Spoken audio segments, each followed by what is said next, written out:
दोस्तों 16 अगस्त को जन्माष्टमी का व्रत रखा जाएगा और जन्माष्टमी के व्रत का पारण भी लोग करते हैं। लेकिन लोग असमंजस में होते हैं कि जन्माष्टमी के व्रत को खोलने का सही तरीका क्या है।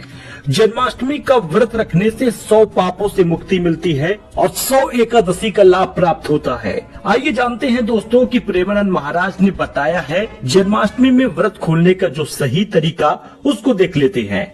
क्योंकि 100 पापों से मुक्ति मिलती है और 100 एकादशी के बराबर एक जन्माष्टमी का व्रत होता है। तो लोग कंफ्यूज भी हैं कि 15 को जन्माष्टमी का व्रत रखा जाए या 16 अगस्त को। इसके लिए तो मैंने आपको एक अलग वीडियो बनाकर दे दिया है। लेकिन अब ये जानिए कि 16 अगस्त को अगर हम जन्माष्टमी का व्रत रख रहे हैं तो व्रत का पारण कितने बजे करेंगे और व्रत का पारण सही तरीका क्या है करने का। जन्माष्टमी पर अलग ही रौनक होती है। नंद के लाल श्री कृष्ण के जन्मोत्सव की तैयारी शुरू हो चुकी है। मंदिर और गृहस्थ वाली पूजा 2 दिन होगी।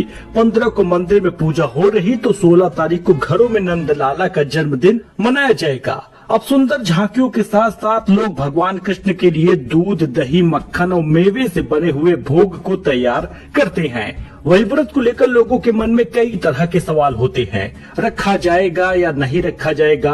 रखा जाएगा तो फिर कैसे व्रत को रखें? आपको बता दें कि वृंदावन के महान संत प्रेमानंद महाराज ने जब जन्माष्टमी के व्रत का सही नियम बताया, उनका कहना है कि अगर सही तरीके से जन्माष्टमी का व्रत ना रखा जाए तो इसका पूरा फल भी नहीं मिलता।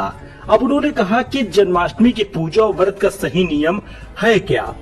ध्यान से सुनिएगा।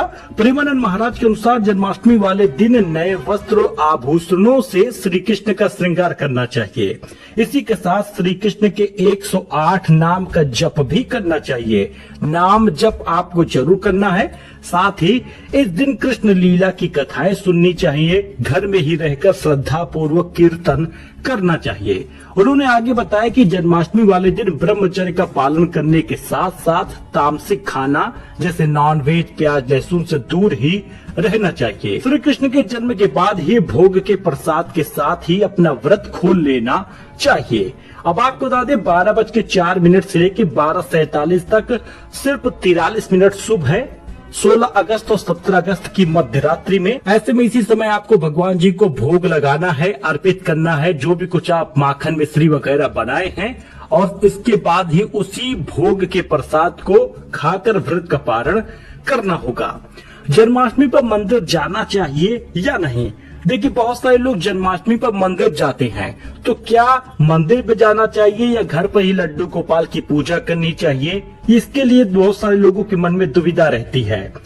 देखिए, प्रेमानंद महाराज ने इस सवाल का भी जवाब दिया है। उनके अनुसार जन्माष्टमी वाले दिन कृष्ण मंदिर में जाकर भगवान के दर्शन करने से लाभ मिलता है, लेकिन बस पूजा करके चला आना है, दर्शन करके चले आना है, क्योंकि घर में भी आपके लड्डू गोपाल हैं, उनका ख्याल रखना है। जन्माष्टमी पर विधि विधान से की गई पूजा से खूब फल प्राप्त होता है। प्रेमानंद महाराज ने यह भी कहा कि भगवान कृष्ण को जन्माष्टमी पर चावल से बने मालपुए और घर में बने मक्खन का भोग ही लगाना चाहिए, क्योंकि उन्हें ये काफी पसंद होता है। 100 एकादशी व्रत के बराबर जन्माष्टमी का ये व्रत होता है। हिंदू धर्म में शास्त्रों में ये बात लिखी है कि एकादशी का व्रत बहुत महत्व देता है। मान्यता है कि इस व्रत से पापों से मुक्ति मिलती है। ऐसा भी कहा गया है कि जन्माष्टमी का व्रत 100 एकादशी व्रत के बराबर होता है। इस दिन व्रत रखने से 100 पापों से मुक्ति मिलती है। इस व्रत को रखने से इंसान के सारे कष्ट दूर हो जाते हैं। तो एक अपडेट था, नई जानकारी थी, लेटेस्ट न्यूज था जो जन्माष्टमी के बारे में था, आपको मैंने बताया है। मिलते हैं नई जानकारी के साथ एक नए वीडियो में। धन्यवाद।